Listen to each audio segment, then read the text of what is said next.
Martínez de María, que está acá a mi lado, que es médica de la Dirección General de Sanidad de la Departamental La Plata, del área de psicología.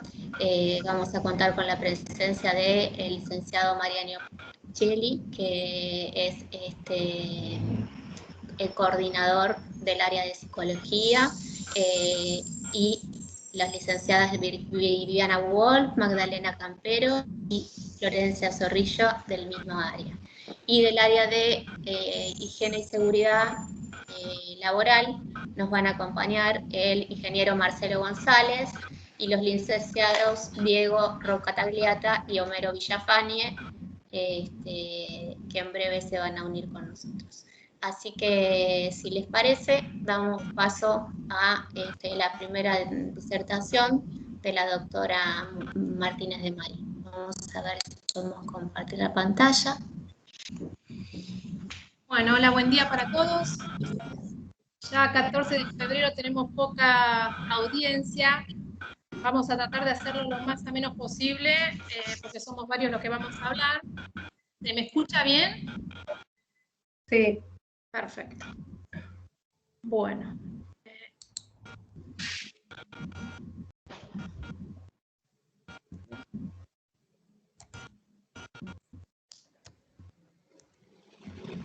Vamos a hacer andar esto, ¿verdad?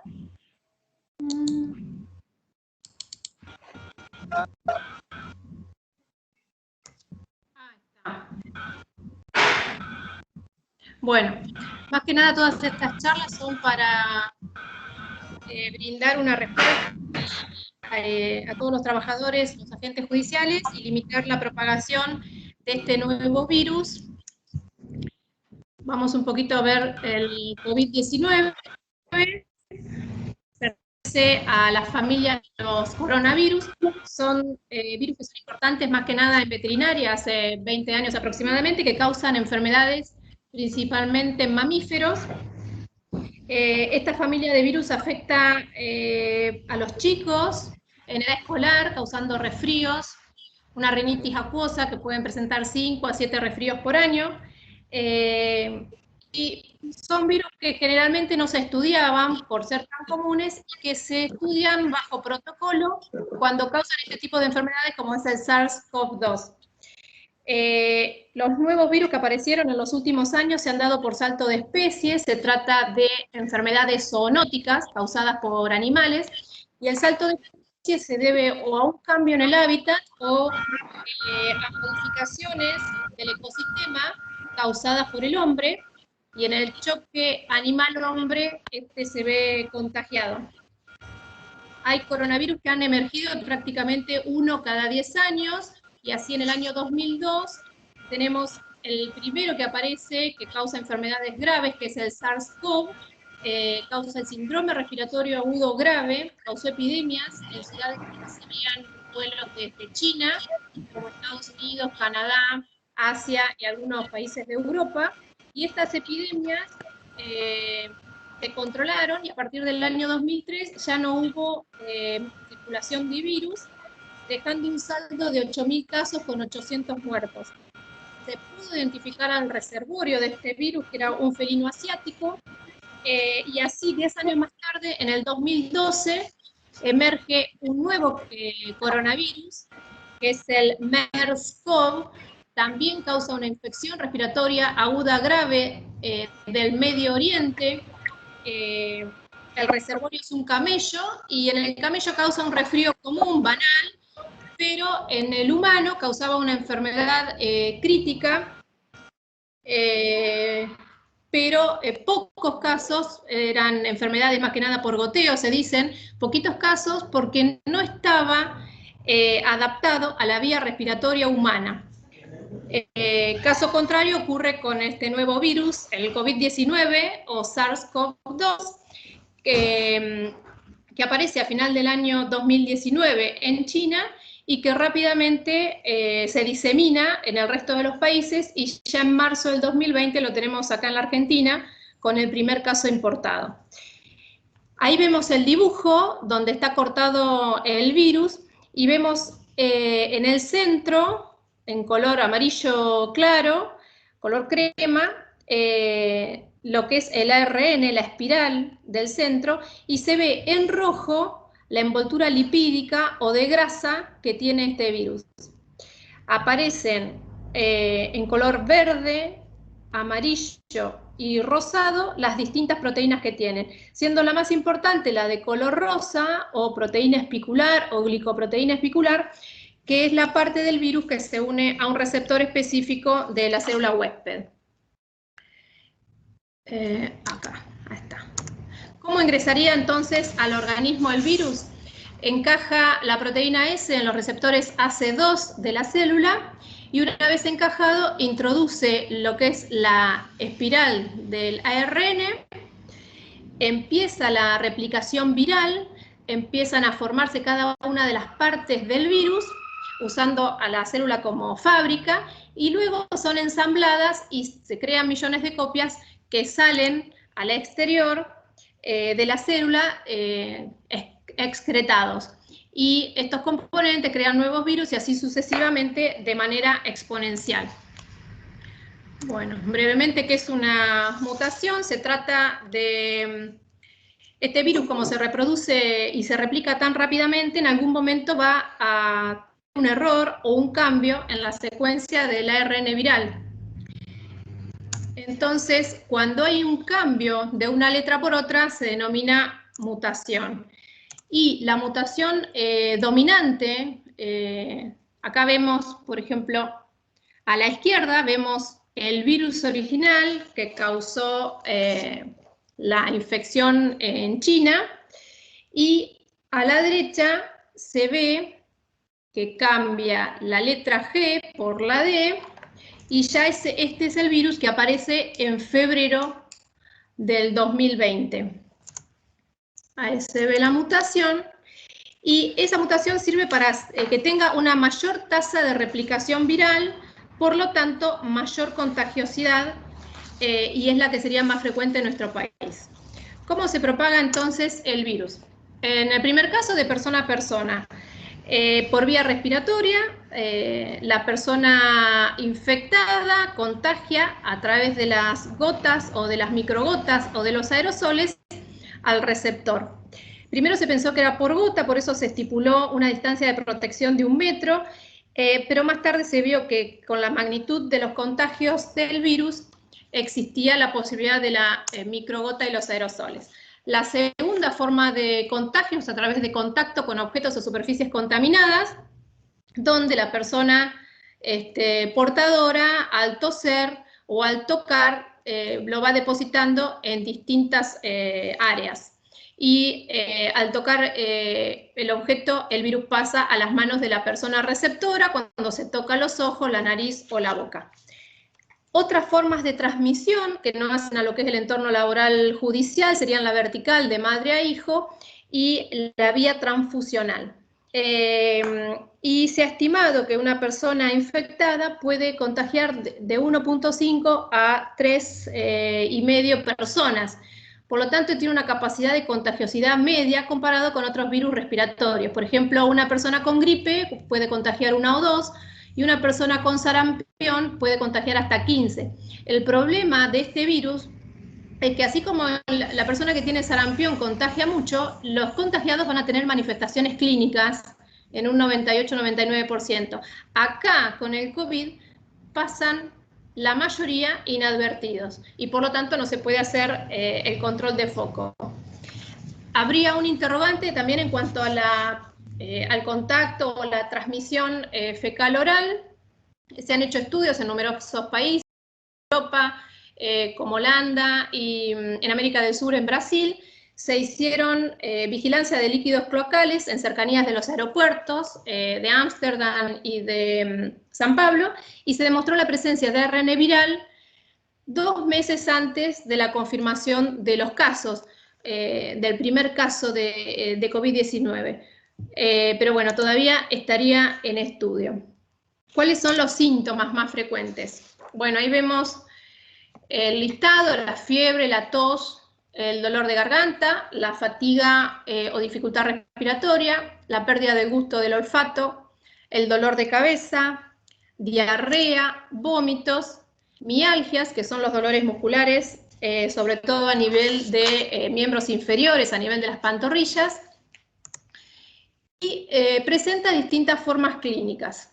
Tenemos desde el asintomático, la enfermedad leve con un síntoma o dos, la enfermedad moderada ya con más de 2 síntomas, que van a representar el 80 a 81% de acuerdo al país de que estemos hablando. Un porcentaje, aproximadamente el 14%, será una enfermedad grave y un 4 a 6% fatal. De ese 80%, que es la forma leve, tiene mucha importancia porque son los diseminadores de la infección. Los asintomáticos o los leves con un solo síntoma que quizá no van a consultar, por lo tanto no van a ser diagnosticados ni se va a poder hacer el control de foco. El 20% restante es el que consulta, donde se puede hacer seguimientos de contacto, pero son los que tienen más chance de empeorar. Las formas clínicas, como habíamos dicho, tenemos la enfermedad grave cuando afecta el aparato respiratorio a nivel de nariz con rinitis, dolores de garganta, problemas olfatorios y problemas pulmonares porque afecta principalmente la unidad más pequeña del pulmón, que es el alvéolo, con alteraciones en la oxigenación por parte del pulmón. Y las manifestaciones se van a deber a las desencadenadas directamente por el virus, como las que hablamos recién, y a las desencadenadas por el huésped en este afán de respuesta para sacarse de encima el virus, en donde entran un montón de componentes y se afectan muchos órganos, no solamente el respiratorio. Bueno, acá lo mismo de la acción directa del virus con la baja oxigenación, y la respuesta inflamatoria multisistémica, donde afectaría, por ejemplo, en riñones y causaría desde formas leves hasta insuficiencias renales agudas o crónicas. A nivel pulmonar ya lo hablamos, a nivel del corazón puede desencadenar arritmias, infartos, isquemias. A nivel intestinal, los síntomas como náuseas, vómitos, diarrea, el dolor abdominal, que puede semejar un dolor abdominal quirúrgico, y la anorexia, que es muy importante y que a veces puede durar 4 o 5 días. A nivel cerebral, accidentes cerebrovasculares, parálisis de pares craneales. En los vasos sanguíneos aumenta la hipercoagulabilidad, por lo tanto se pueden formar manifestaciones trombóticas a nivel pulmonar, formarse trombos, o a nivel cerebral. Pero puede afectar entonces la mayoría de los órganos, también la piel, también los ojos con conjuntivitis. Tiene manifestaciones entonces a nivel de todo el organismo y muy variada de persona a persona. Tenemos entonces, bueno, la definición de casos, importante para garantizar el aislamiento de todos los casos sospechosos y los confirmados. Y la definición de caso sospechoso de COVID-19 al día de hoy, que tiene varios criterios. El criterio 1, que sería toda persona de cualquier edad que presente 2 o más de los siguientes síntomas: la temperatura de 37,5 o más, la tos, dolor de garganta, dificultad respiratoria, los dolores musculares, el dolor de cabeza, la diarrea y los vómitos. Todo lo que va separado de una barra se considera como uno solo, ¿sí? O la pérdida repentina del gusto o del olfato sin ninguna otra causa que lo justifique. Ese por sí solo, como es altamente específico, determinaría lo que es el caso COVID-19 confirmado por criterio clínico epidemiológico, de los cuales ya estamos viendo muchos acá en la ciudad de La Plata. Cuando piden licencia, se ven este tipo de certificados. Personas en donde no se haría el test, el hisopado, la PCR viral, sino que es confirmado por criterio clínico epidemiológico, por la alta especificidad del síntoma. Se cree que es secundaria a la invasión del epitelio olfatorio, que tiene alta expresión de esos receptores que vimos en las primeras filminas, los receptores ECA2. Estos virus también pueden causar otras alteraciones sensoriales, pueden causar deterioro en la audición, una pérdida repentina en la audición, sobre todo en los sonidos agudos, pero que hoy por hoy no forma criterio diagnóstico. Y un criterio 2, que es el que es contacto estrecho de un caso confirmado por laboratorio de COVID-19 y que dentro de los 14 días posteriores al contacto tiene uno o más síntomas. Acá bajó el número de síntomas por el contacto con el positivo, que sería la temperatura igual o mayor a 37,5, la tos, el dolor de garganta, la dificultad respiratoria o la pérdida repentina del gusto del olfato sin ninguna otra causa que lo justifique. Bueno, en caso de tener cualquiera de estos síntomas compatibles con COVID-19, tengo que quedarme en mi casa. Ahí están los teléfonos de contacto, el 0800 de IOMA, el 148 si vivo en la provincia de Buenos Aires, el 107 si resido en Capital. Informar al titular de la dependencia, como siempre, como cualquier otra enfermedad, dentro de las 2 primeras horas de la jornada laboral, como dice la acordada 2300, y es muy importante constatar el último día en que fui a trabajar y con quién estuve ese día trabajando, si fueron contactos estrechos o no, y los teléfonos para tomar contacto desde Dirección General de Sanidad o desde las departamentales del interior con el agente judicial, porque no se realizan más reconocimientos en domicilio. A nivel de DGS, en cualquiera de los teléfonos internos, y hacerlo cuando uno tiene la sintomatología, no esperar a que el familiar sea positivo o a nosotros ser positivos, porque ahí ya se nos escapan un montón de cosas.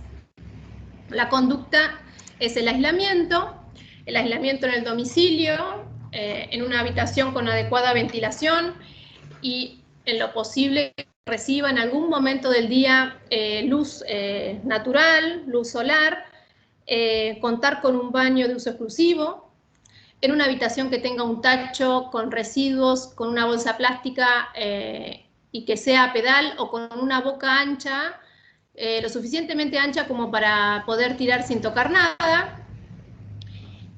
No se debe compartir ni utensilios de cocina ni toallas. No están permitidas las visitas ni así como que salgan de la vivienda los convivientes. El caso confirmado sería cuando se hace el estudio de laboratorio y es positivo cuando se hace la PCR para SARS-CoV-2 en el hisopado. Hay otras técnicas, pero esta es la que se implementa universalmente. La conducta del caso confirmado también es el aislamiento en el domicilio. Y ahora vamos a lo que es confirmado por criterio clínico epidemiológico, que ya vimos algo hoy. Sería entonces el criterio 1, todo caso sospechoso que tenga 2 o más de los siguientes síntomas: la fiebre, la tos, el dolor de garganta, la dificultad respiratoria, vómito, diarrea, cefalea, mialgias, y que en los últimos 14 días previos al inicio de los síntomas haya sido contacto de un caso estrecho, de un caso confirmado, digo, por laboratorio. Otra vez, los separados por barra se cuentan como uno solo. O que forme parte de un conglomerado de casos donde al menos un caso de esos esté confirmado por laboratorio sin otro diagnóstico definido. Ese sería entonces el criterio 1. O el criterio 2, toda persona con ausencia de pérdida del gusto del olfato. Bueno, lo importante de esto es para identificar los signos de alarma y los diagnósticos diferenciales durante toda la evolución del caso. Y el caso confirmado por criterio clínico epidemiológico, lo mismo, el aislamiento, la conducta. Bueno, tenemos bocinazo acá de fondo. En cuanto al alta epidemiológica de los casos confirmados por criterio clínico epidemiológico, se dará a los 10 días desde el comienzo de la fecha de inicio de los síntomas, ¿sí? Y con 72 horas desde la involución o estabilidad de los síntomas respiratorios en aquellas personas que no tuvieron necesidad de internación. Y no se considera la pérdida del gusto del olfato porque pueden durar meses, eso no se considera para el alta. Estas son todas las preguntas que hacemos cuando se comunican con sanidad, ¿sí? O que hacemos a los titulares de la departamental. ¿Cómo se descarta? Bueno, cuando es negativo en el estudio ese de PCR, con una muestra adecuada en el hisopado. Y en cuanto al contacto estrecho, serían, también tiene varias acepciones, sería cualquier persona que haya permanecido a una distancia menor de 2 metros, con un caso confirmado, durante al menos 15 minutos. Hablamos de convivientes, visitas o los compañeros de trabajo. Dentro de las 48 horas previas del inicio de los síntomas y que no haya usado la protección adecuada. O toda persona que haya proporcionado cuidados a un caso confirmado y que no haya utilizado las medidas de protección personal adecuadas. Y adicionalmente, toda persona que comparta la habitación, el baño, la cocina con casos confirmados de COVID-19. Y para el contacto estrecho, la conducta es la cuarentena. Bueno, y en cuanto a las medidas para mitigar la infección por COVID-19, quedan a cargo de la doctora Gladys Tebaldi. Ya hacemos el cambiazo y ella continúa. Bueno, entonces continuamos con medidas preventivas. Este es un tema que, bueno, ya venimos escuchándolo todos por diversos medios de comunicación durante todo el año, desde el mes de marzo. Bueno, el objetivo fundamentalmente es brindar algunas recomendaciones que puedan garantizar un trabajo seguro. Conocemos, de acuerdo a lo que ya comentó Moriana, acerca de la fácil propagación del virus, conocemos sus vías de transmisión y su gran virulencia o patogenicidad, o sea, la posibilidad de causar contagio interhumano. Entonces, frente a este escenario, lo fundamental es apelar a la responsabilidad individual como herramienta fundamental para evitar la diseminación del virus. Bueno, vamos a comenzar. Sabemos que en cuanto a las medidas para mitigar la infección del virus, en general no podemos hablar de una medida en forma aislada. Sí recalco la importancia de los conceptos a los que se refirió Moriana, de la detección temprana de casos, de si hay algún síntoma compatible de todos los que ya mencionaron, no concurrir al lugar de trabajo, avisar al titular. Eso ayuda a evitar la diseminación, el aislamiento temprano de estos casos que presentan algún síntoma, detectar y rastrear los contactos estrechos, ¿sí? Y que los mismos sean puestos en cuarentena, que sería el aislamiento durante 14 días, presenten o no síntomas, como ya se mencionó. Estas en conjunto serían las medidas que tendrían mayor impacto para mitigar la infección por COVID-19. Sabemos también de las medidas preventivas básicas, como el lavado de manos, las medidas de higiene respiratoria, el uso de mascarilla, el distanciamiento social y evitar las reuniones en espacios cerrados, fundamentalmente, aparte de otras. Vamos a mencionar una por una estas 5 medidas de protección principales y después vamos a finalizar con un pequeño video donde vamos a intentar unir todas estas variables dentro de un mismo espacio o ambiente, a ver cómo pueden influir cada una de ellas. Bueno, con respecto al lavado de manos, esto ya es ampliamente conocido. Sabemos que debe procederse a la higiene de manos al ingresar a nuestra vivienda o a nuestro lugar de trabajo, antes y después de manipular basura, antes y después de comer y de manipular cualquier tipo de alimento, luego de haber tocado superficies públicas, mostradores, pasamanos, picaportes, de haber manipulado dinero, etcétera, y luego de ir al baño.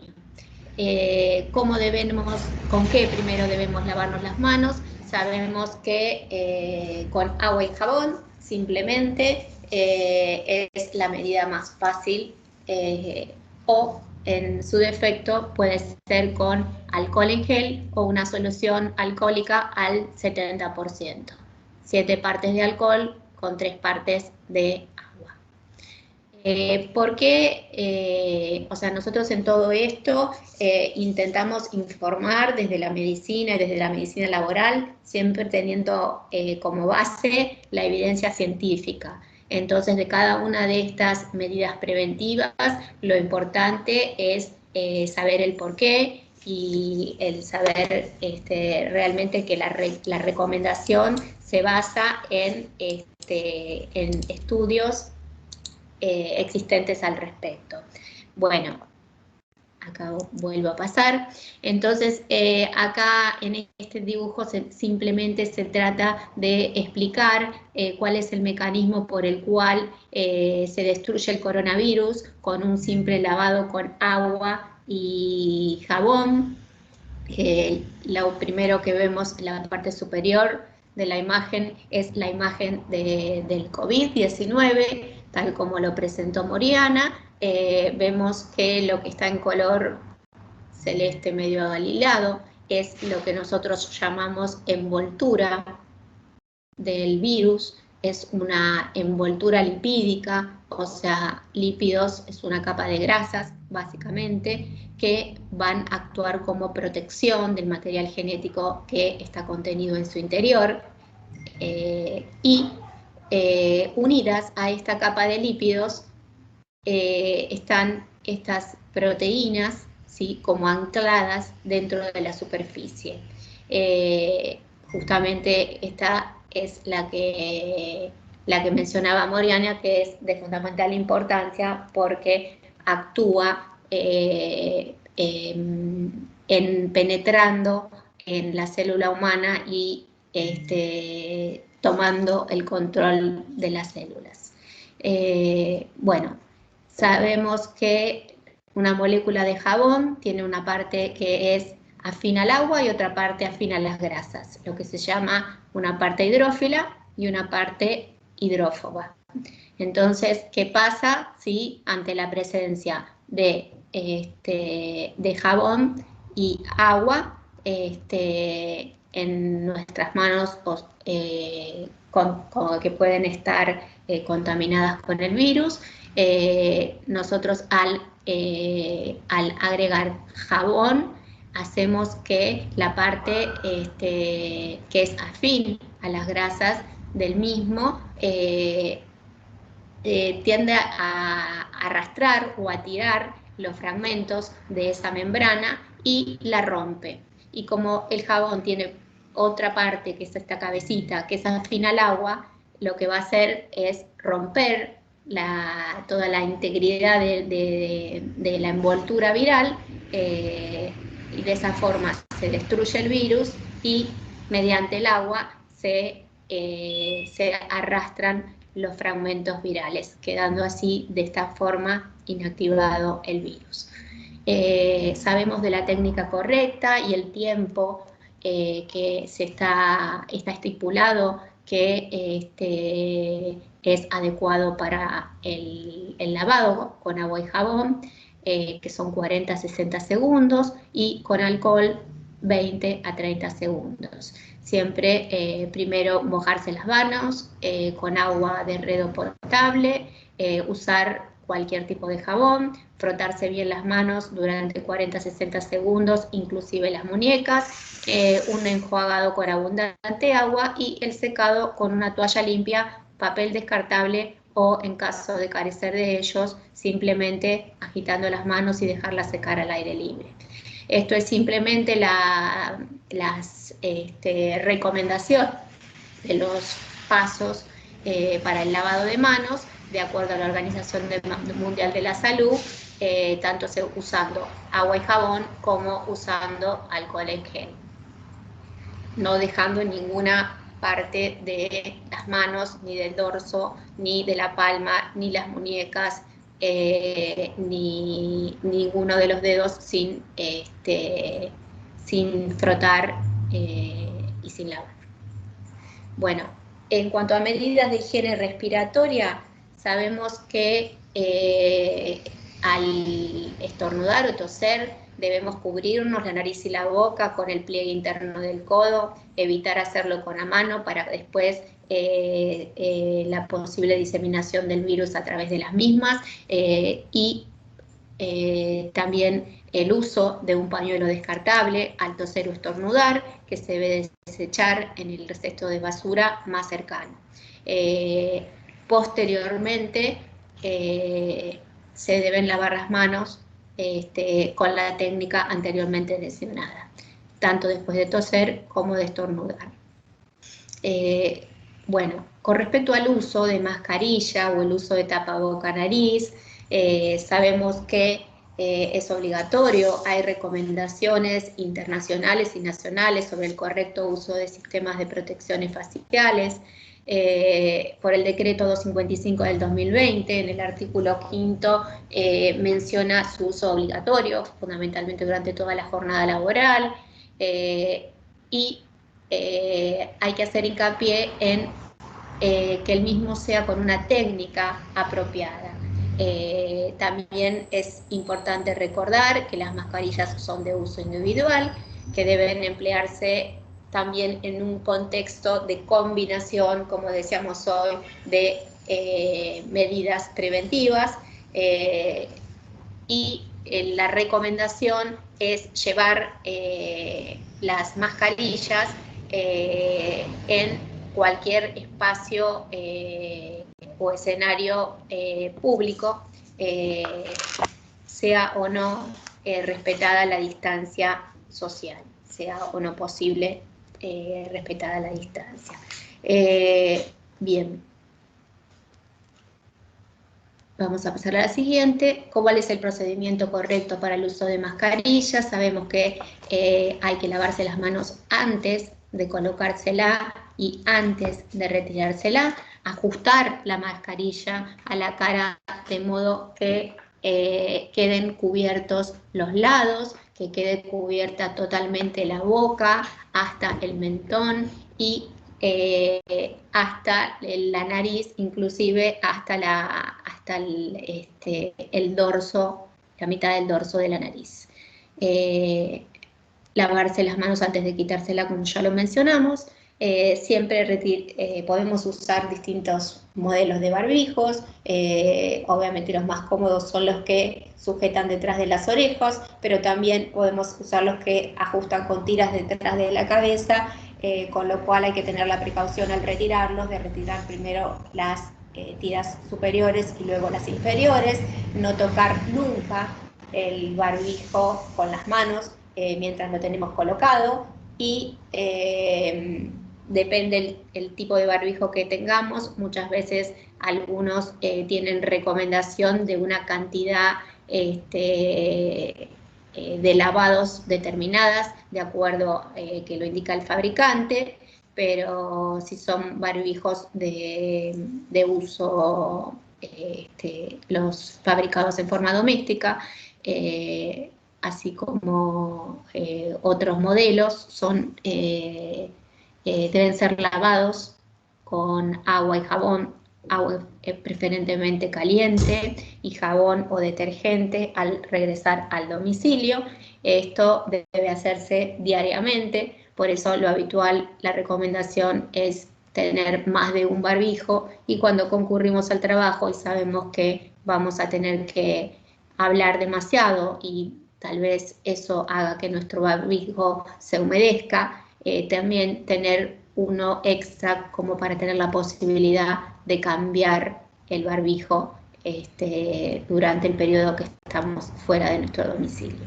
Acá, bueno, el esquema de cómo debe usarse correctamente, ¿sí? Cambiarlo si está humedecido o si está roto, y no tocarse la cara mientras tenemos el barbijo colocado.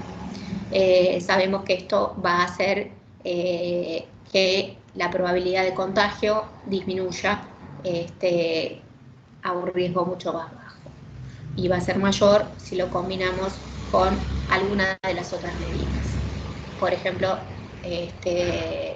vamos a la cuarta medida, que es el distanciamiento social. Se ha establecido por consenso, hay muchos trabajos que han estudiado si es 1 metro, 1,5 metros, 2 metros, cuál sería aquella distancia adecuada o recomendada para permanecer entre las personas. Mucho se ha investigado acerca del papel que desempeñan las partículas contagiosas virales que son exhaladas por la persona, tanto por la boca y por la nariz, cuando esta persona habla, cuando tose, cuando estornuda, cuando canta o grita. Entonces sabemos que hay partículas o gotas, que incluso algunas son visibles a simple vista, que son gotas de gran tamaño. Estas, por su alto tamaño, su alto peso molecular, en realidad tenderían a decaer, ¿sí? O sea, caer hacia la superficie sobre la cual nos encontramos más precozmente. En cambio, hay otras partículas a las cuales, en vez de gotas o gotículas, las llamamos aerosoles, que tienen un tamaño mucho más pequeño, son menores a 100 micras de diámetro, y estas partículas pueden quedar suspendidas en el aire, formando como pequeñas nubes en aquellos ambientes cerrados. De ahí que la distancia social recomendada era de 1,5, pero se ha extendido a 2 metros mínimamente. Igual también vamos a hacer hincapié también en lo que pasa en los espacios cerrados y por qué la indicación de evitar reuniones en espacios cerrados. Nosotros ya desde les quiero mostrar esto, ya desde hace mucho tiempo, ya desde 1890, un bacteriólogo alemán, Carlos Fluke, describió esas microgotas que se expulsaban al hablar o al toser, y eran capaces de transmitir enfermedades por esa vía, que es lo que se conoce como transmisión por vía aérea. Hoy en día se ha avanzado muchísimo en cuanto a la investigación de aerosoles y partículas, y esto un poco esquematiza lo que les hablaba anteriormente, que hay gotitas que por su peso van a decantar y van a caer a una distancia de 1,5 metros o 2, pero que hay otras partículas de mucho menor tamaño, que son los aerosoles, que forman como estas nubecitas que se ven acá. Pero, o sea, ¿qué quiere decir? Que estos permanecen suspendidos en el aire. Hay un químico, profesor en química de la Universidad de Colorado, que es experto en dinámica de partículas, exclusivamente en eso. Y bueno, se han dedicado a investigar durante el corriente año a partir del surgimiento del COVID-19 y han hecho muchos estudios, incluso un simulador creado con la intención de mostrar la importancia de aquellos factores que obstaculizarían el contagio por aerosoles. Ya sabemos que las variables que concurren en un contagio son múltiples, entonces de ahí de evaluarlas en conjunto. Bueno, y bueno, después mencionar también bueno, fundamentalmente lo que es no compartir objetos, utensilios en el lugar de trabajo con otras personas, de la ventilación de los ambientes y la limpieza y desinfección de objetos y superficies de uso corriente. Ahora vamos a ver si podemos, bueno, esto un poco trata de esquematizar esto que les comentaba, de que a partir de las secreciones de boca y nariz que se emiten cuando una persona habla, se expulsan, se transportan en el aire y se dispersan y se transforman en aerosoles, que aquellos aerosoles son los que pueden hacer a un huésped susceptible el receptor del inóculo viral, ¿sí? Bueno, ahora, bueno, esto lo vamos a pasar.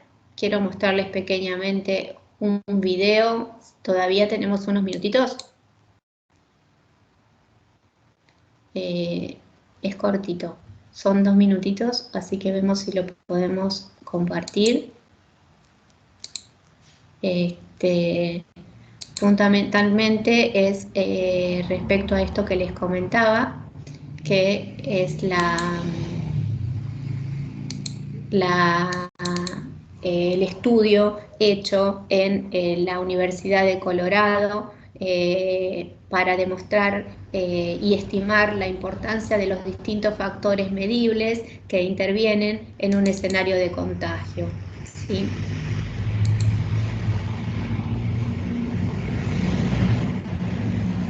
A ver, no sé si se ve. ¿Se ve? No se está viendo el video. A ver, ahora díganme.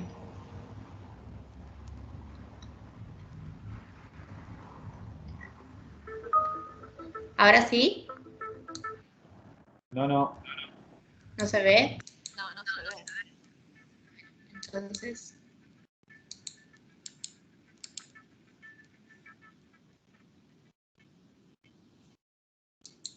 no se ve, ¿no? Bueno. Vamos a ver si lo sacamos. Bueno, ¿estamos con tiempo o estamos excedidas, Mariana? Ahí. ¿Estamos ahí? Bueno, si no, por este problemita técnico, le doy paso a Mariano Chieli para que siga con el área de psicología para no retrasarnos más. Y bueno, cualquier consulta desde ya después de la charla, estamos abiertos a preguntas que las pueden ir haciendo por el chat. Bueno, Mariano, te dejo. Buenos días, muchas gracias Gladys, soy Mariano Chieli, psicólogo, coordinador del área de psicología de la Dirección General de Sanidad. Solo quiero tomar unos minutos para resaltar el valor de este encuentro en el que hablaremos del trabajo en el contexto de pandemia. Transitamos un tiempo en el que ninguna institución puede estar ajena a la situación sanitaria mundial. Tampoco se puede ignorar el cambio de paradigma que atravesamos. La revolución tecnológica es un tema indiscutible de este siglo, aún en un mundo polarizado como el contemporáneo. Nos encontramos en un momento de transformación de diferentes planos y categorías, a nivel individual y colectivo. En estos meses de pandemia vivenciamos modificaciones que significamos como pérdidas, aunque no alcanzamos a darnos cuenta muy bien qué es lo que perdemos. Ululamos entre la negación y la angustia, buscando ambivalentemente conservar lo que conocíamos, lo que nos otorgaba cierta seguridad. Intentamos recuperar algo que no sabemos bien qué es. Estamos en una época de transición que puede despertar miedos, incertidumbre, angustia. Sin embargo, en estos meses hemos escuchado repetidamente la propuesta de ser productivos, de capitalizar tiempo, de enfrentar la pandemia como un desafío, como si debiéramos poder con todo, como si mostrar nuestra vulnerabilidad fuera algo vergonzante. Como agentes promotores de salud, nos vemos en la necesidad de decir, ante todo, que la pandemia no terminó. Y ante este hecho, podemos encontrarnos con respuestas emocionales esperables. Sobre este tema expondrá la licenciada Viviana Wolf, perito psicóloga de la Delegación de Sanidad de Bahía Blanca. Seguidamente, la licenciada Magdalena Campero, perito psicóloga de la Delegación de Sanidad de San Isidro, presentará un estudio inédito en el Poder Judicial. Se trata de un proyecto de observación del impacto de la pandemia en los agentes judiciales. Por último, la licenciada Florencia Zorrilla, perito psicóloga de la Delegación de San Isidro, compartirá las experiencias recabadas a través de un dispositivo psicológico desarrollado para este contexto. Seguidamente le doy el paso a Viviana Wolf. Adelante, Vivi. Bueno, buenos días a todos. Luego de esta presentación solamente me resta compartir con ustedes algunas reflexiones desde el área de la salud mental para también encuadrar lo que tanto Florencia como Magdalena luego compartirán con nosotros. ¿Me escuchan bien? Muy bien. Bueno, comenzamos este año escuchando sobre una enfermedad que tenía a todo un país recluido, pero tan lejano a nuestra realidad cotidiana que nunca nos imaginamos que tan solo 3 meses más tarde sería considerada una pandemia y alteraría nuestros hábitos como si viviéramos en una película taquillera de Hollywood. Desde entonces, la mayoría de las personas sienten cierta vivencia de irrealidad, a veces incluso con tintes de perplejidad. ¿Hasta cuándo durará la pandemia? La situación se asemeja a un borde entre lo real y lo distópico. ¿Lo hubiéramos podido creer si alguien nos lo hubiera anticipado?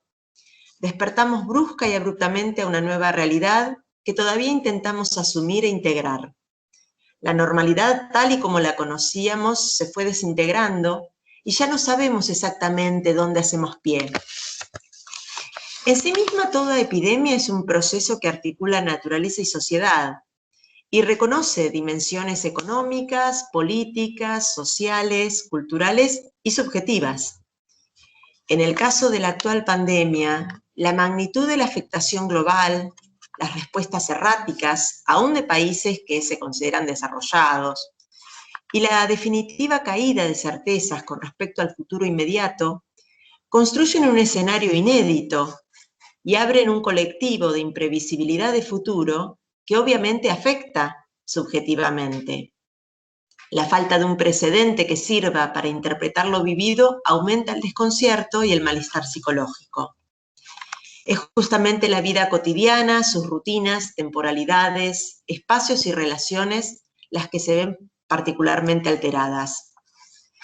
En el área de salud mental, los profesionales coinciden que el desacomodamiento del estudio, del trabajo, del deporte, de la recreación, de la vida toda de las personas y las familias confinadas en sus viviendas pueden traer consigo padecimientos psíquicos o agravar algunos preexistentes. El temor a la muerte y a la posibilidad de causárselas a los seres queridos, la privación del contacto íntimo con personas amadas, la incertidumbre sobre la duración de la pandemia, el temor a perder el empleo o parte del ingreso, pueden generar malestares que, aunque sean anímicos, también se manifiestan físicamente. las clásicas palpitaciones, mareos, insomnio, ataques de pánico, entre otros.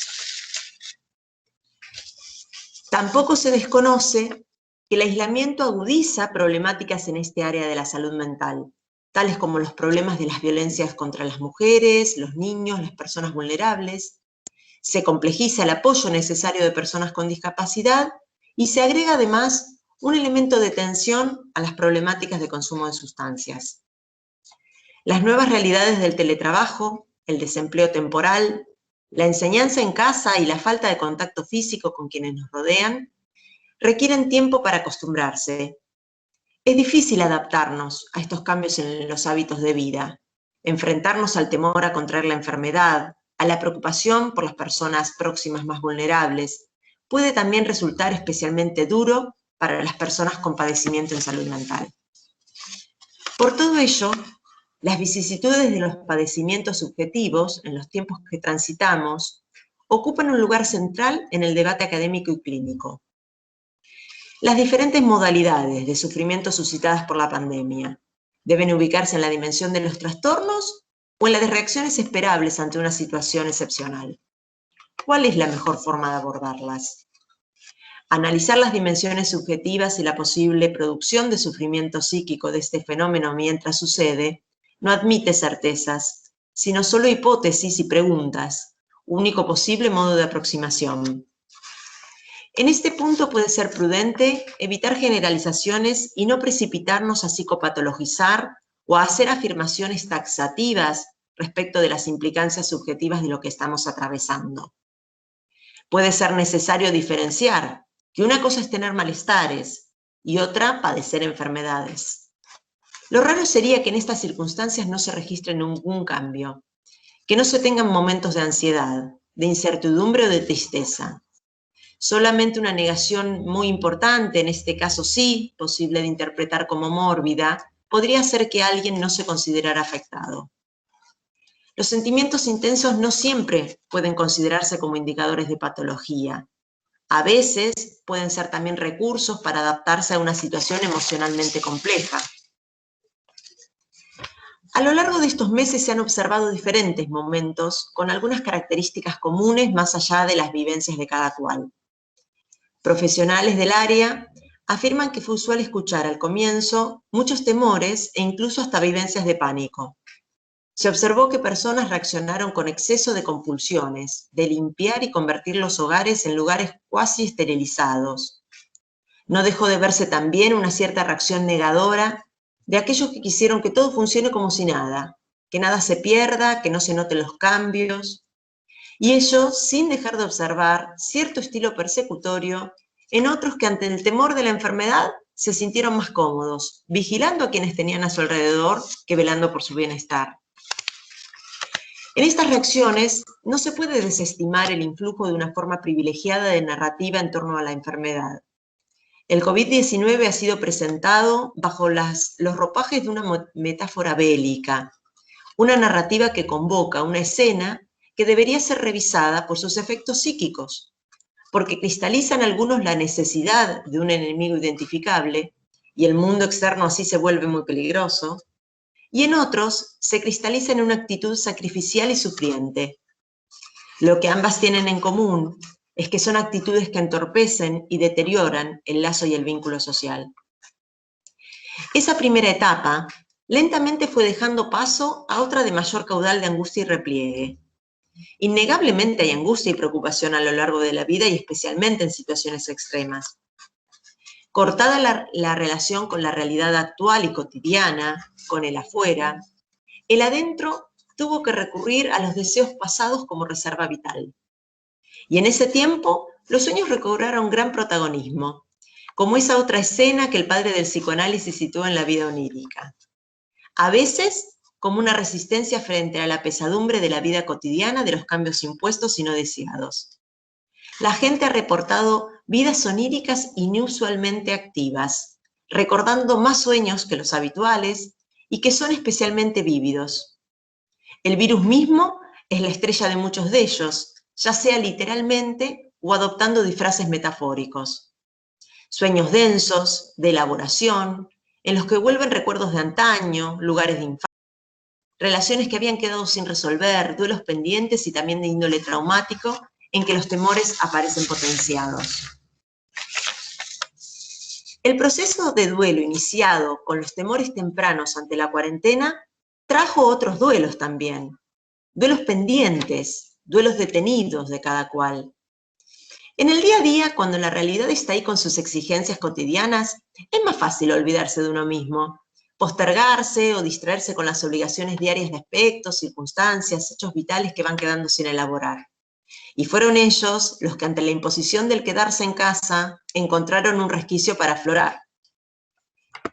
Ante ello se pudo observar efectivamente la emergencia de estados de tristeza intensos, sostenidos, o bien la necesidad de poder sobrellevarlos mediante la hiperconexión, la hiperproducción, con una exacerbación del consumo de las redes. Muchas personas se transformaron en usuarios de redes full time. Los contenidos mediáticos y virtuales respondieron a la demanda de pensamiento que los seres humanos necesitamos para otorgar sentido a lo que nos sucede. Las personas necesitamos teorías para enfrentar la práctica de la vida cotidiana. El atiborramiento de los contenidos virtuales, el peso de las cadenas de WhatsApp, los mails infinitos, acompañaron este momento de tránsito con los riesgos que el uso no crítico de las redes conlleva. Hoy sabemos que accedemos a los contenidos para confirmar presupuestos previos y propios, que cada cual busca la afirmación de su propia creencia, corriendo el riesgo de estrechar la capacidad crítica para ampliar el horizonte de la propia vida e imposibilitar el pensarnos a nosotros mismos. Se puso en juego la capacidad de poder separar el uso necesario de los medios telemáticos para intentar continuar con algunas actividades perdidas, reinventándolas, de la alienación a cierta manipulación social que esas redes pueden generar con el empobrecimiento personal que conllevan. Ahora, terminando un año tan particular, comienzan a aparecer los balances de lo que fue y lo que no fue. Es el momento de enfrentarse con frustraciones ante proyectos no realizados, pendientes, que pueden provocar irritación, malestar anímico y también cansancio ante una situación que no tiene fecha de vencimiento asegurado. Por ello se observa que hay gente que ha perdido el miedo a la enfermedad, aún sin claridad de que ha sido superada. Y aparecen esas conductas que muchas personas implementan como una defensa psíquica protectora, que busca recuperar la realidad perdida, encontrando un límite delgado con la conducta negadora tan riesgosa para la salud mental. Porque entre no usar barbijo porque hace calor y la culpa que puede despertar si luego se conecta con un contagio, hay una muy corta distancia. Todos estos procesos de niveles de ansiedad, de tristeza, de duelo, de cierta negación, no pueden considerarse en sí patológicos, aunque merecen escucha y acompañamiento. Muchos de estos sentimientos desaparecerán con el tiempo, aunque tiene que preocuparnos si alguna de esas sensaciones es tan intensa que nos impide hacer frente a los desafíos que se nos presentan. Entonces sí, es recomendable buscar la ayuda de un profesional.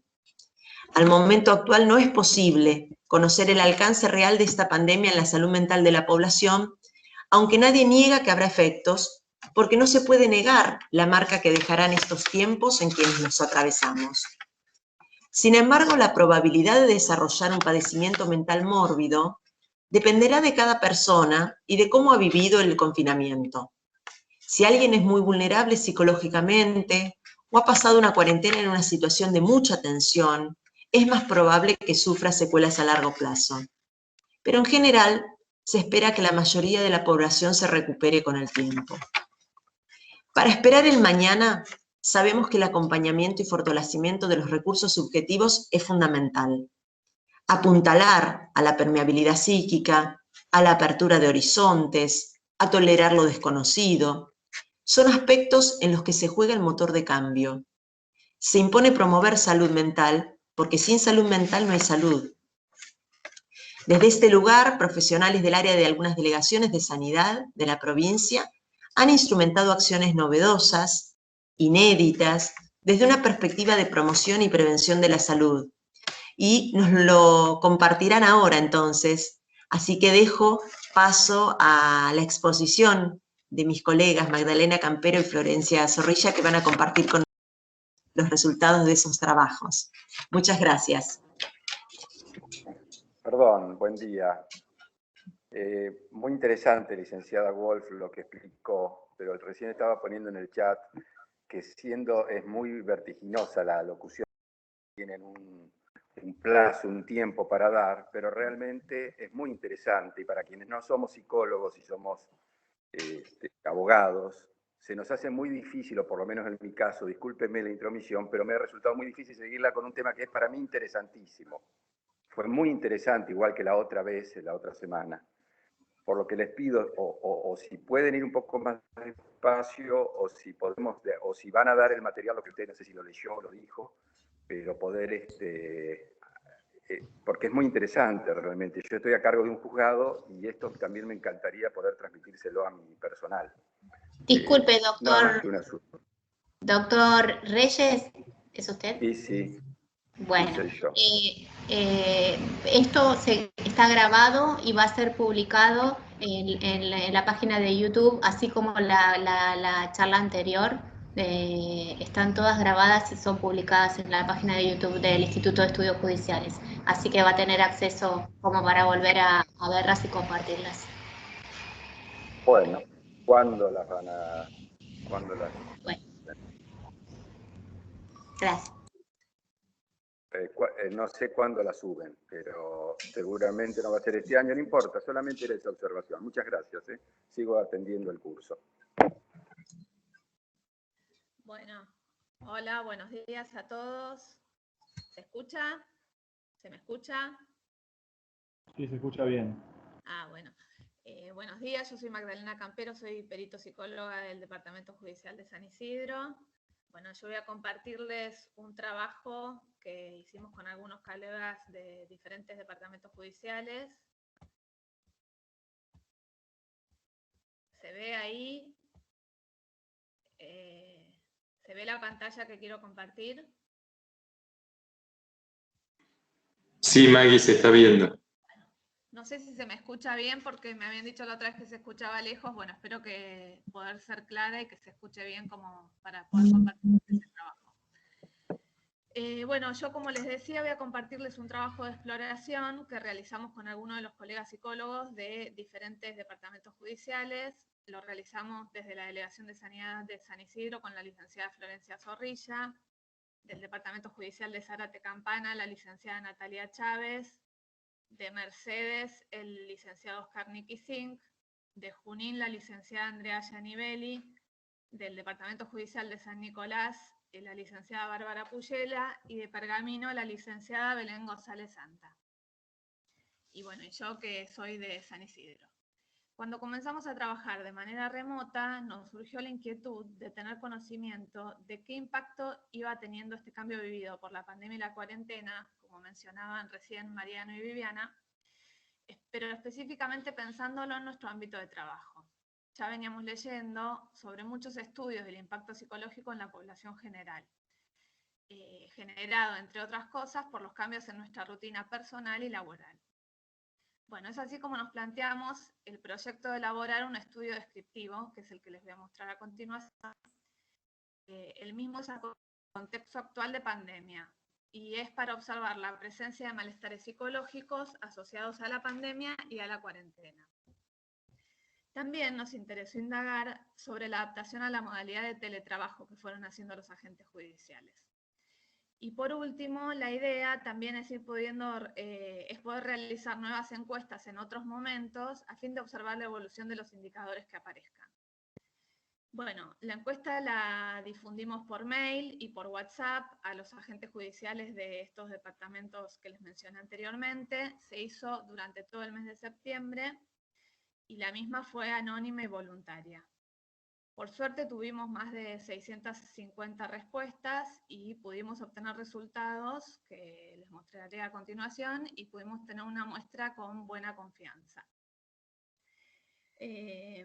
Bueno, es importante resaltar que estos resultados son como si fuera una foto, ¿no? Estos indicadores son solo del mes de septiembre. Esto lo tenemos en cuenta porque ya ahí habían pasado varios meses de la cuarentena y posiblemente los primeros meses fueron los de mayor movilización afectiva. Suponemos que en cada momento y según las fases del aislamiento, distanciamiento de cada departamento judicial, los resultados pueden ir modificándose. Bueno, les cuento un poco las características de la población encuestada. De los encuestados respondieron un 63% de mujeres y un 37% de hombres. Los agentes judiciales que más respondieron a la encuesta fueron principalmente del rango etario de 40 a 50 años, en un 38%, y luego un 26% de agentes de entre 30 a 40 años de edad. Respecto a los cargos que ocupan los agentes encuestados, se puede observar que casi un 50% realizan funciones administrativas. Un 38% son funcionarios y también respondieron en menor cantidad peritos y en menor cantidad todavía ordenanzas. De toda la población que participó en el mes de septiembre, solo el 3% de la misma había padecido de COVID. Los datos recolectados sobre cómo vivían los agentes la situación sanitaria y de aislamiento exponen que gran parte de la población reportó sentir ambivalencia. Es decir, que a veces lo sentían bien y lo vivían bien, estas situaciones de cambio, y otras de una forma más negativa. Hubo un 15% de la población que lo vivió de manera positiva y los demás en forma neutral o negativamente. Realizamos algunas preguntas para indagar sobre el proceso de adaptación a los cambios de modalidad de trabajo. Parte de estos cambios fue el de pasar a hacer el trabajo remoto. Hay que tener en cuenta que en la población judicial esta sería la primera vez que se plantea esta modalidad laboral. Por lo tanto, todos tuvimos que realizar una doble adaptación a la modalidad telemática y a la realización de la misma en el contexto de aislamiento. Este contexto suma entonces no solo una nueva forma de trabajar, sino también el hacerlo en la casa, sumado a las tareas domésticas y en muchos hogares a las tareas de ayuda educativa escolares. Entre las preguntas que se realizaron se indagó sobre si los agentes deseaban reinsertarse a su lugar de trabajo. Acá la mayoría de los agentes respondieron que ya estaban yendo a trabajar físicamente a los lugares de trabajo. También se preguntó si lograron mantener una rutina en este tiempo. Se incluyó esta pregunta teniendo en cuenta que un cambio tan significativo puede llegar a ser muy desorganizador en las personas. Acá se pudo observar que la mayoría de los agentes lograron armar una nueva rutina. Y este es un buen indicador de adaptación positiva al cambio. Hubo un 10% de agentes que en septiembre aún no habían logrado una organización de su rutina diaria. Del proceso de adaptación al teletrabajo, los datos recolectados reflejan que la mayoría de la población se logró adaptar adecuadamente al trabajo remoto. Pero se observaron algunas dificultades en relación a esta temática también. Las principales dificultades identificadas en este estudio incluyen elementos que ya aparecen en la bibliografía sobre el teletrabajo previos a la pandemia y a la cuarentena. Estas son el aumento de las horas de trabajo, el contar o no con espacios adecuados para realizar las tareas, y también tener las herramientas adecuadas para poder realizar el trabajo en sus casas. Pero acá, como dije anteriormente, se suman nuevas dificultades propias del aislamiento, como el aumento de los quehaceres del hogar. Esto se va a ver en un gráfico más adelante, donde se registra un aumento de la cantidad de horas dedicadas a los quehaceres domésticos. También, otra de las dificultades es la convivencia constante y otras cuestiones que podrían considerarse distractores en el trabajo. Esto implica, por lo tanto, un desafío aún mayor a nivel personal de los agentes y también a nivel de la organización. Por ejemplo, se puede observar en los resultados de la encuesta que hay un 43% de la población que aumentó la cantidad de horas de trabajo y un 40% que dedica la misma cantidad de horas laborables que antes de la cuarentena. Acá, si lo diferenciamos por cargo, podemos observar que los cargos jerárquicamente superiores, como son los de funcionarios, percibieron un aumento en la cantidad de horas de trabajo. También hay un 30% de los administrativos que perciben un aumento de la cantidad de horas dedicadas a su trabajo. Las preguntas que realizamos sobre las vivencias a nivel laboral están pensadas en relación al desgaste que produce el trabajo. Este desgaste dificulta la activación en el trabajo y el logro de los niveles estables de desempeño. Los datos reflejan, en general, un alto nivel de desgaste. Si bien hay un 29% que se siente a gusto con su trabajo, si se suman las otras respuestas, reflejan un 47% de la población con vivencias de mayor cansancio y desgaste. Cuando hay altos niveles de agotamiento, cansancio y desgaste, pueden dificultar la posibilidad de generar espacios de recuperación y desconexión del ámbito laboral, importantes para la salud mental de los agentes. Respecto de la autoevaluación de desempeño de la modalidad de teletrabajo y presencialidad, se puede ver que los agentes judiciales perciben que rinden más o igual en el trabajo presencial y en el remoto.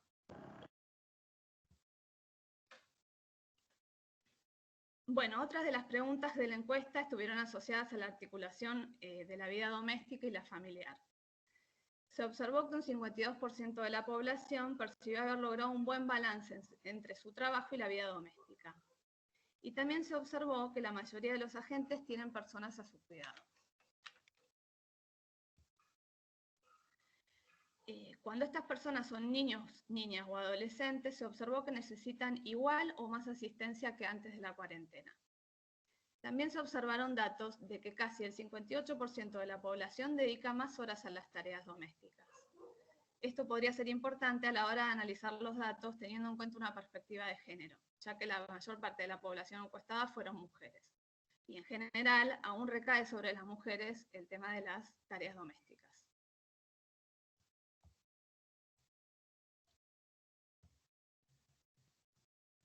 Y por último, bueno, les vamos a compartir los datos sobre las dificultades y malestares que se presentaron con mayor frecuencia en esta población, que era parte de los objetivos que nos habíamos planteado.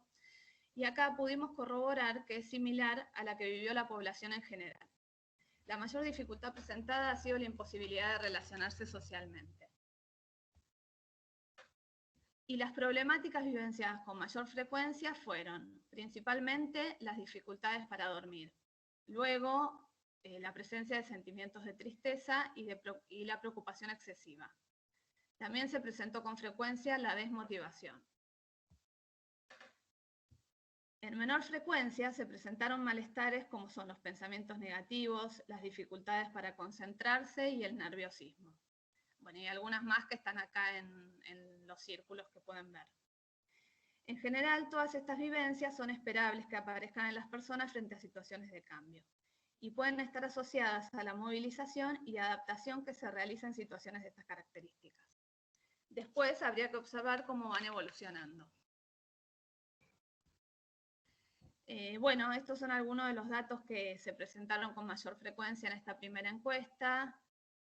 Hay más información para seguir analizando, cruzando variables. De esta encuesta también lo que está bueno es que nosotros pudimos hacer un análisis diferenciado por cada departamento judicial. Como cada departamento judicial estaba en distintas etapas del aislamiento, ahí puede haber datos diferentes de cada uno. Así que si alguno está interesado específicamente en tener los datos de su departamento judicial, bueno, se pueden comunicar con el psicólogo de la Delegación de Sanidad correspondiente. Y ahora en diciembre ya estamos haciendo circular una nueva encuesta que se va a hacer durante todo este mes para después empezar a tener datos comparativos. Bueno, eso es todo. Muchas gracias.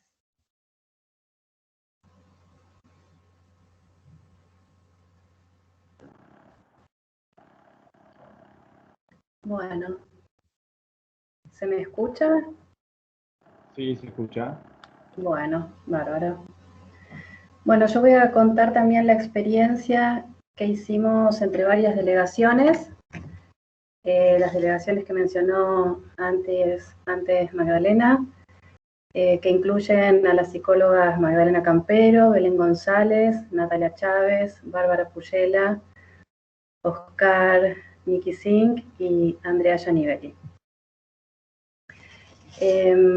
Y esto que voy a mencionar refleja la experiencia de unos grupos de reflexión, que las características de lo que observamos en estos grupos también se fue modificando de acuerdo al paso del tiempo.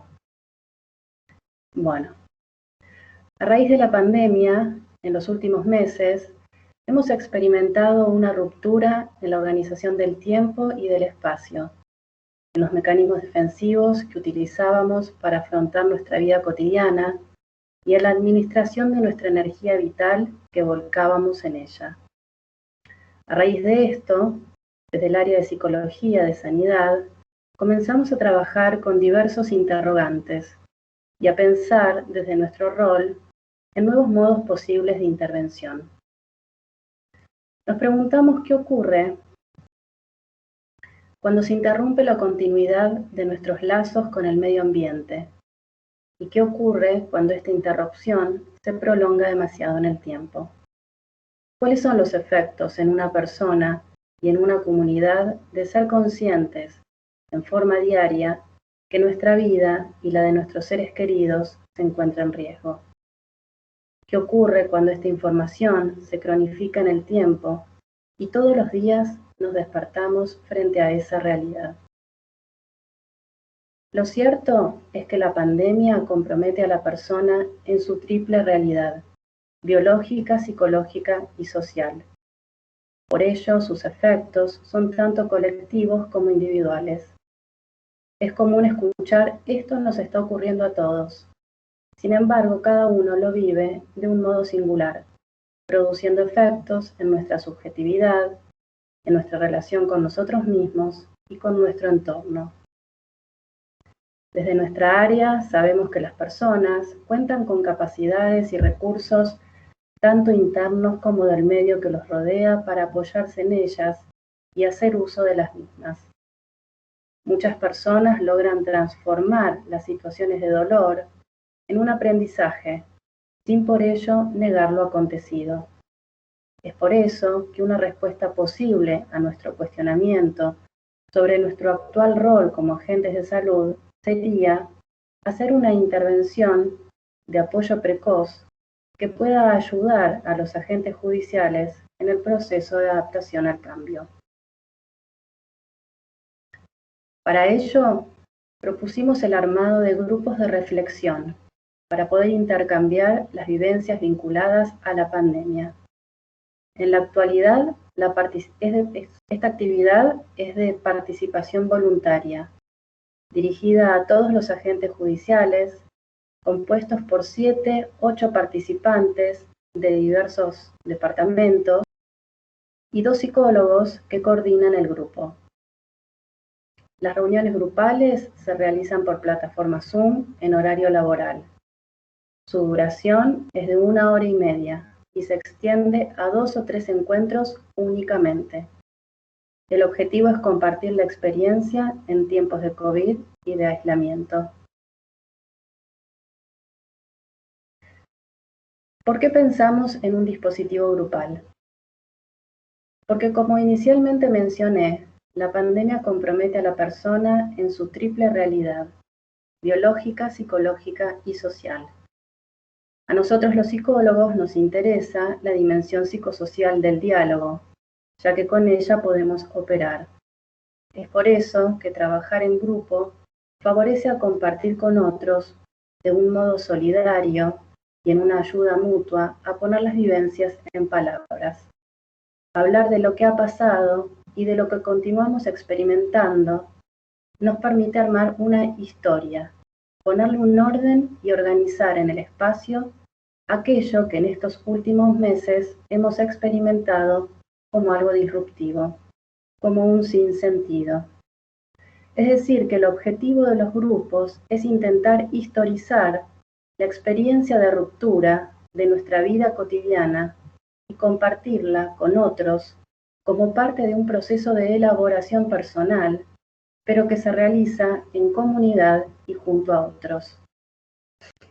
De lo trabajado en los grupos hasta el momento, lo que podemos compartir es que en ellos aparecieron experiencias similares. La mayoría hizo hincapié en los aspectos perdidos, como el contacto social, el encuentro corporal y la espontaneidad que acompaña todo ello. También hicieron comentarios respecto a la dificultad de compartir espacios comunes en familia durante tanto tiempo y el ahogo que ello podría haber implicado. Mencionaron el desconcierto inicial de la cuarentena y el valor de la rutina como un ordenador. En este punto se pudo ubicar también la función que cumple el trabajo en cada sujeto, ya que para algunos conectarse nuevamente con lo laboral posibilitó también volver a forjar vínculos, lazos con otros y demarcar una rutina. Es decir, volver a construir un adentro y un afuera, el cual con el aislamiento se había desdibujado. Otros resaltaron la sensación de sentir el hogar invadido por el teletrabajo y otros sentir el hogar como un lugar de encuentro familiar. En los relatos de algunos de los participantes se detectó que con la situación actual de pandemia se reeditaron también situaciones difíciles o traumáticas anteriormente vivenciadas. Enfermedades previas, crisis económicas, dificultades interpersonales, familiares y también laborales. Esto permitió pensar a nivel grupal las huellas y marcas que los acontecimientos dejan en nuestras vidas. Y en este punto aparecieron los aspectos singulares de cada uno. También se mencionó como un recurso interesante la capacidad de creación en situaciones límites o de encierro. A lo largo de las diversas experiencias grupales, aparecieron como emergentes emocionales en los grupos sentimientos tales como miedo, incertidumbre, desconcierto, ambivalencia, enojo, vulnerabilidad y otros. Como el objetivo de la actividad era favorecer que elaboraran sus emociones, se los invitó a reflexionar respecto a lo que podría encontrarse detrás de aquellas emociones. Para eso se les ofreció ejercicios de autoconocimiento. Esto los llevó, en la mayoría de los casos, a hablar del sentimiento de indefensión e incertidumbre, de la resistencia a lo nuevo o de la sobreadaptación a los cambios, sin percibir los propios límites. El poder hablar y compartir con otros la experiencia de dolor y reflexionar respecto a los sentimientos que se encontraban por detrás de lo anteriormente descrito, en algunos abrió el camino que conduce a la práctica del autocuidado. Para finalizar, vale la pena mencionar el agradecimiento que hemos recibido por parte de aquellos agentes judiciales que participaron de los grupos. Todos hicieron mención de haberse sentido cuidados por sanidad, en su triple dimensión, biológica, psicológica y social. Bueno, ahora paso la palabra a quien continúe.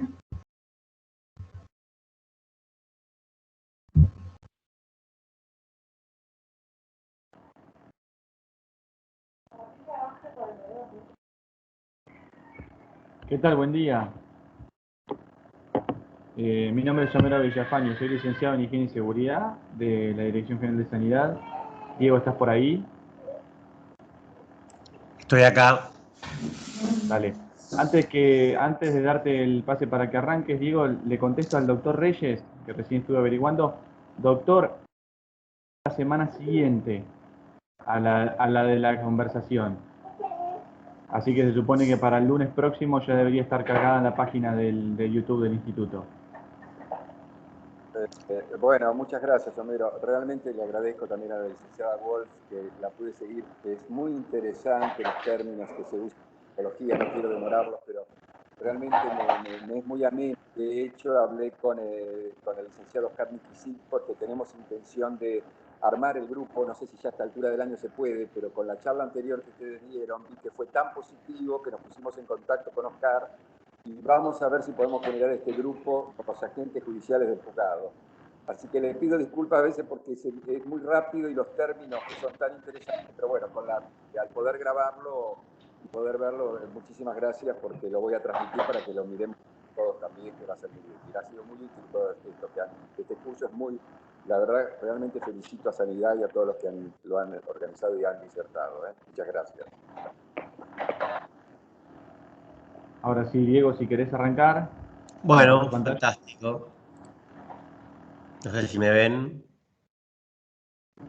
Sí, sí. Bueno, voy a compartir.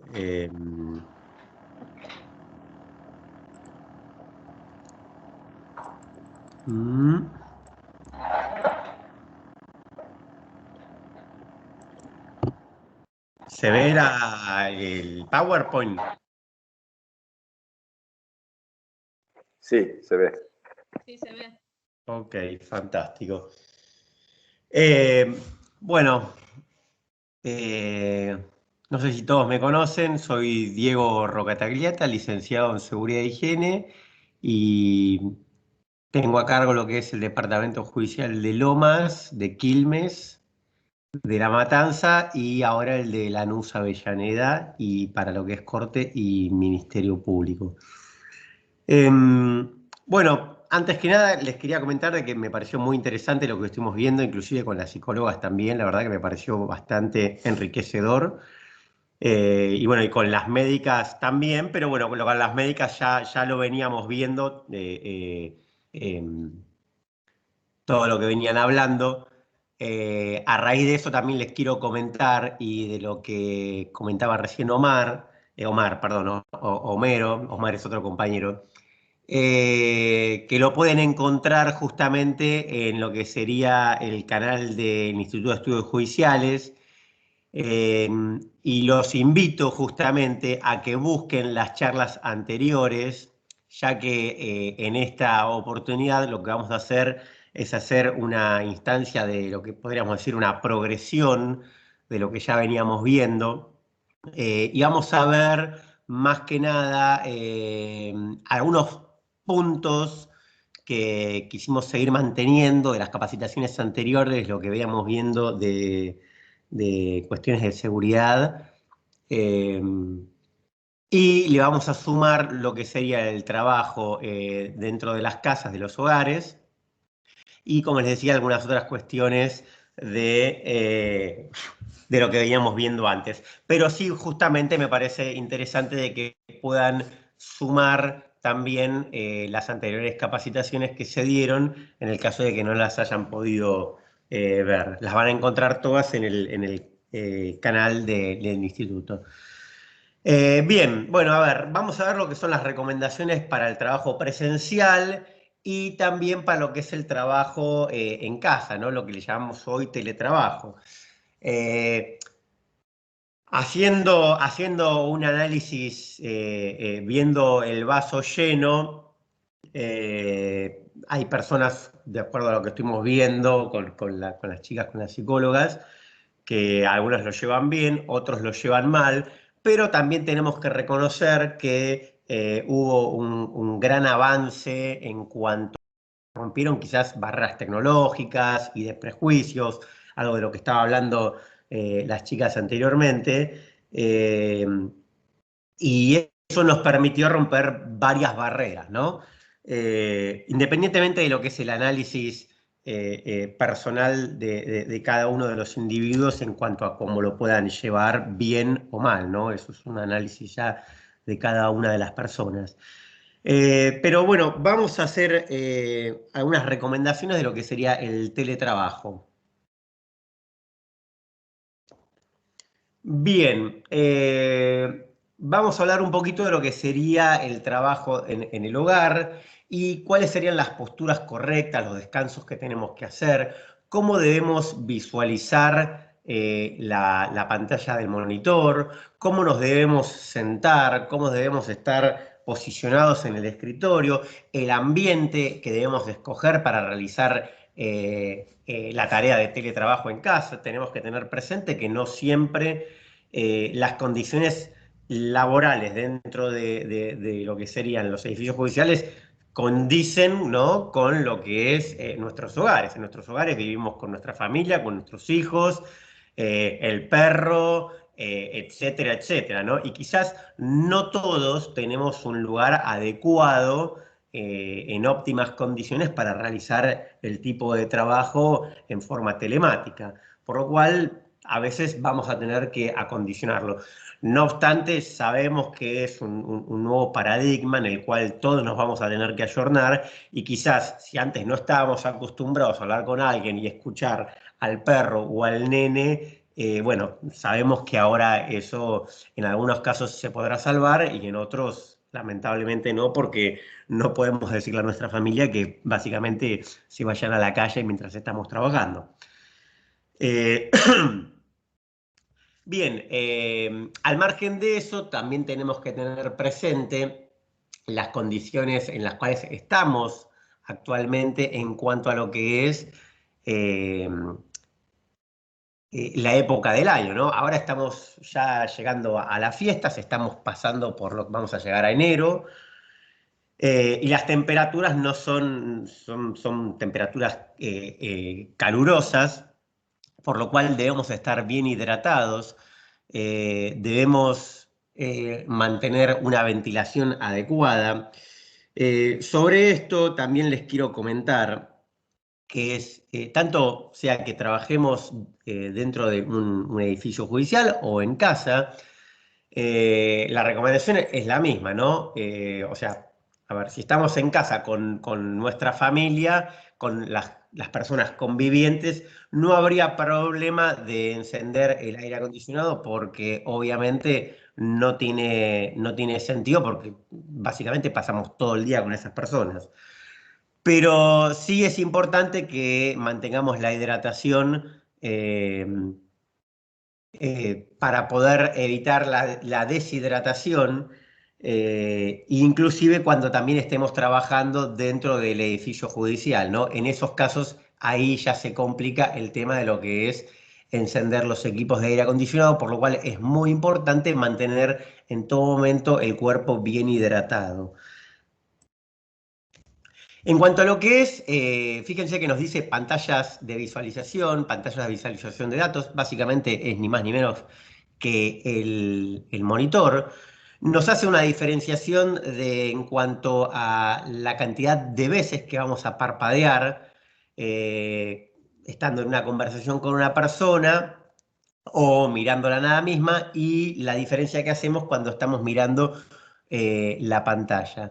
Por lo cual entendemos que cuando estamos haciendo esta acción, la cantidad de veces que parpadeamos es muchísimo menor. Esto conlleva a que básicamente el ojo se reseque. Hay una manera digamos, contrarrestar esto, que sería básicamente estar con la cabeza, con los ojos, bien, horizontalmente en donde termina el monitor. No sé si me siguen, o sea, los ojos mantienen la línea horizontal en la parte superior del monitor, de manera tal de que el monitor quede un poco por debajo de nuestra vista.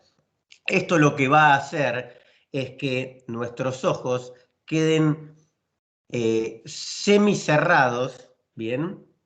Y van a aumentar la lubricación de los ojos. Entonces vamos a tener una menor fatiga visual. Acá lo vamos a ver gráficamente, se los voy a pasar. Fíjense, en este tenemos los párpados completamente abiertos porque estamos en el centro de la pantalla.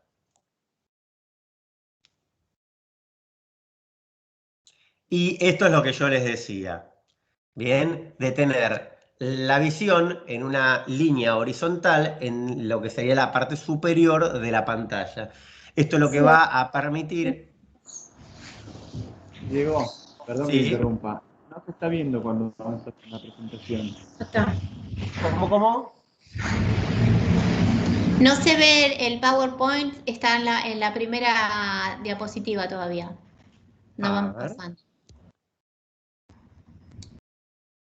¿Ahí lo ven? Sí. Ahora sí. Bien, lo voy a dejar así entonces, porque evidentemente por alguna razón no pasa.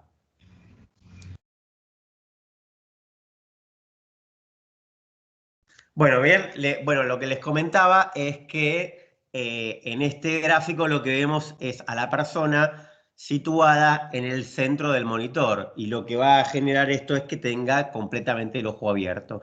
La idea de lo que yo les decía es generar una línea horizontal del ojo a lo que sería la parte superior. Esto lo que va a hacer es que nosotros tengamos la vista levemente para abajo.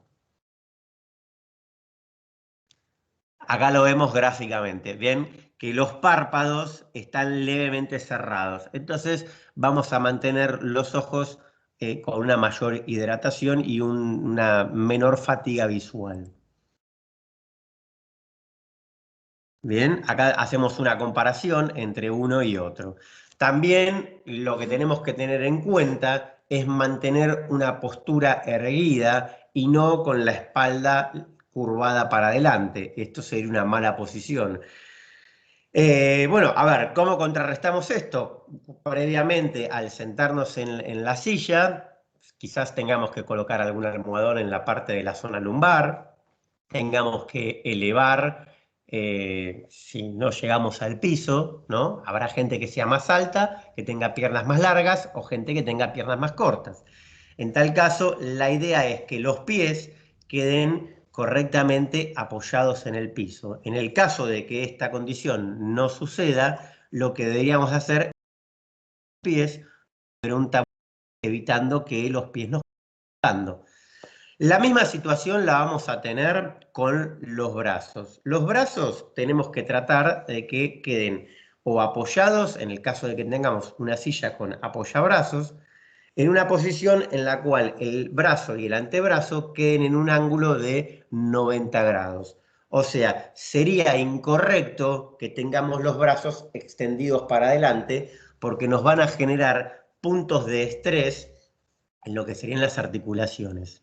Vamos a seguir con las diapositivas. Estoy haciéndolo lo más rápido posible porque después con las diapositivas lo vamos a ver de manera gráfica. Bueno, acá lo estamos viendo, ¿no? Fíjense que hay puntos de estrés, puntos de contacto, en donde se van a generar zonas de tensión. Tenemos la columna doblada, los pies mal colocados. Y en la filmina siguiente vemos una posición que sería correcta y adecuada. Fíjense los brazos que forman un ángulo, ¿no?, de 90 grados. Vamos a pasar, acá tenemos otro ejemplo, y acá tenemos, fíjense, los brazos, en donde los brazos nos están quedando colgados, y esta sería una condición incorrecta, ¿no? La condición correcta sería, como les dije anteriormente, en donde tengamos los brazos en un ángulo de 90 grados. Bien, acá tenemos otra condición. Fíjense que la nena, por ejemplo, no llega al piso y encima tiene la columna doblada y los brazos extendidos, ¿no? Y encima la altura de lo que es el monitor con respecto al centro de la cabeza, o sea, los ojos, estaría de una forma inadecuada. Vamos a verlo cómo sería.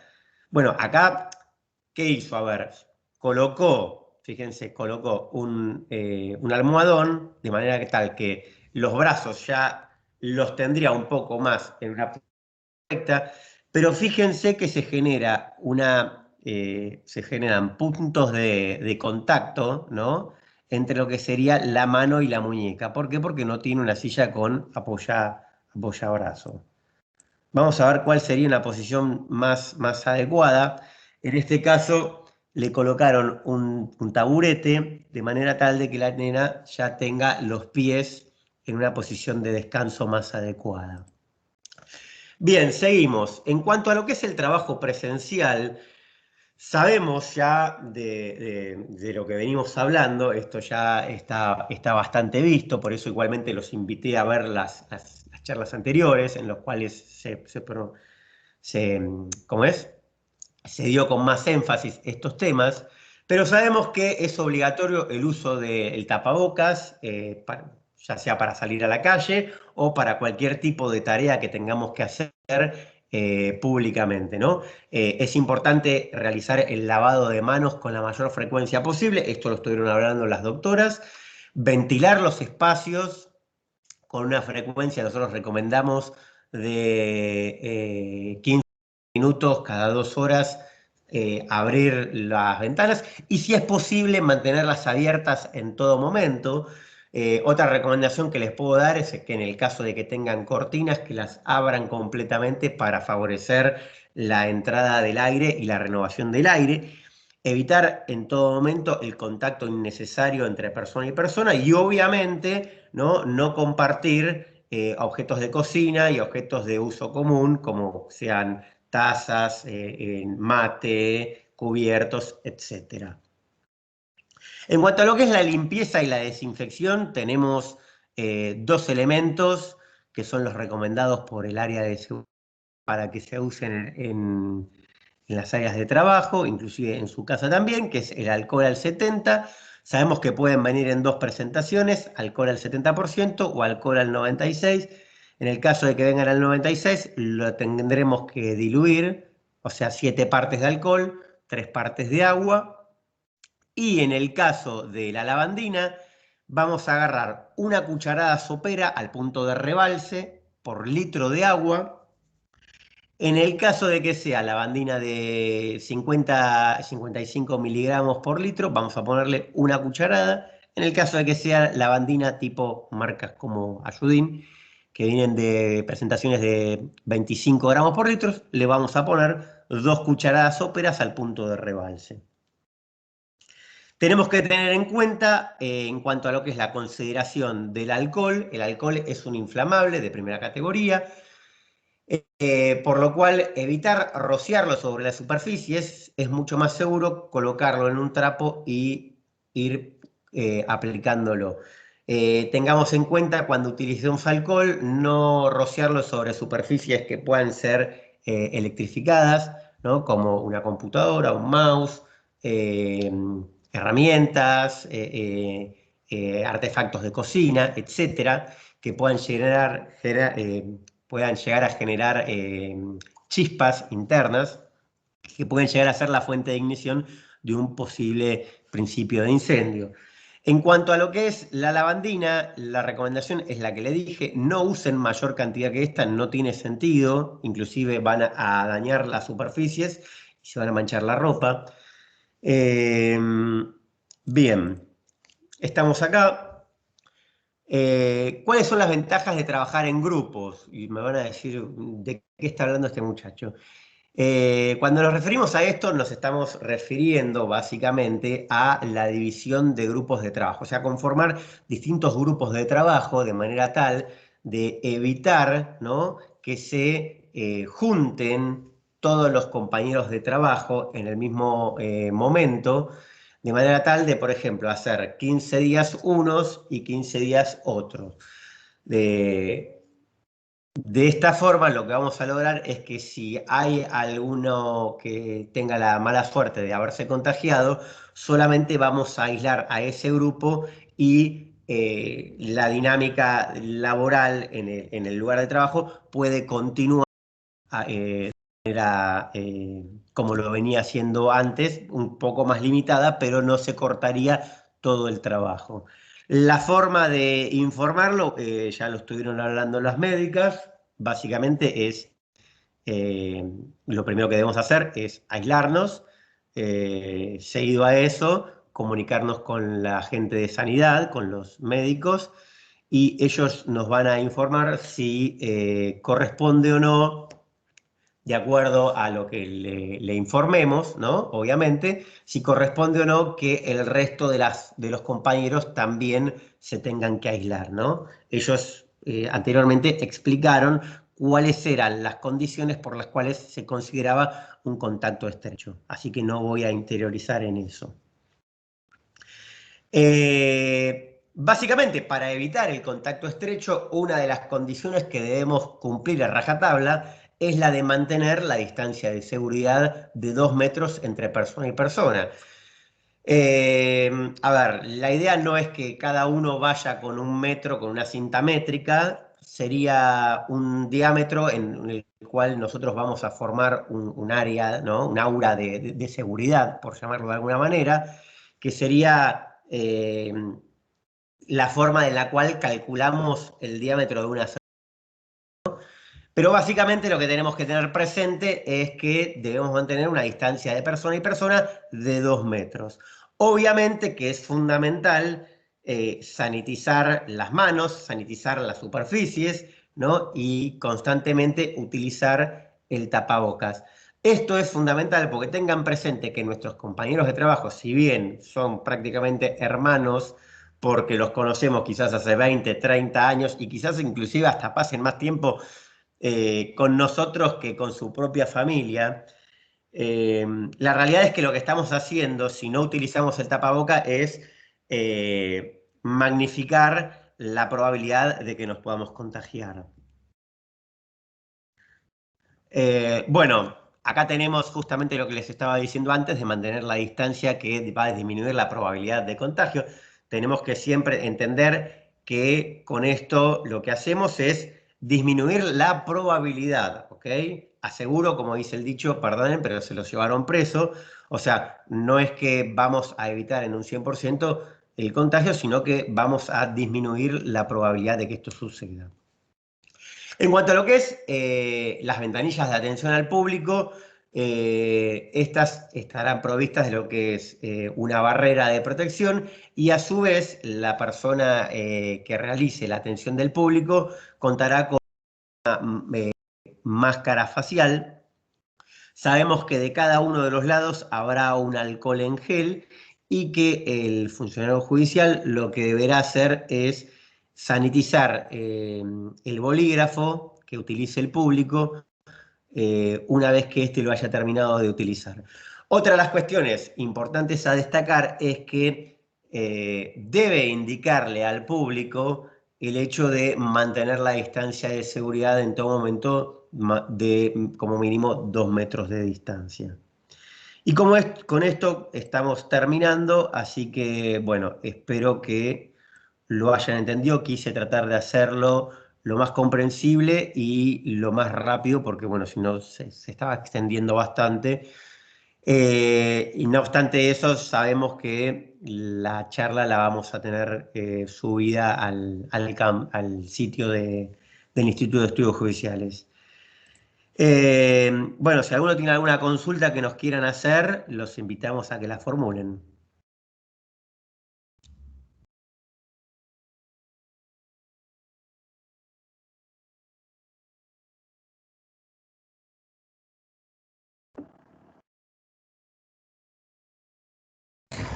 Bueno, gracias Diego. De nada. Bueno, no sé si el auditorio tiene alguna pregunta para hacer. Si no, vamos dando el cierre a esta jornada de capacitación. Yo no veo acá en el chat ninguna pregunta. No levanto tampoco preguntas yo. No. Bueno, entonces les agradecemos a todos la presencia y a los que nos han seguido a lo largo de todas las capacitaciones en relación a COVID durante este año. Bueno, nos seguiremos encontrando en futuras capacitaciones, espero que les sea de utilidad los conceptos que les compartimos. Y bueno, con esto cerramos el año desde la Dirección de Sanidad. En lo que respecta a las capacitaciones del Instituto de Estudios Judiciales, desde ya agradecemos al Instituto y a Fernando Fasano, que siempre nos acompaña, y bueno, por supuesto a Homero, a Diego y a todos los disertantes que están siempre acompañando. Bueno, gracias a todos, feliz fin de año y bueno, esperamos reencontrarnos en el 2021, que tengamos un buen año. Bueno, felicidades, feliz año. Bueno, igualmente. Muchas gracias, Gladys. Saludos a todos.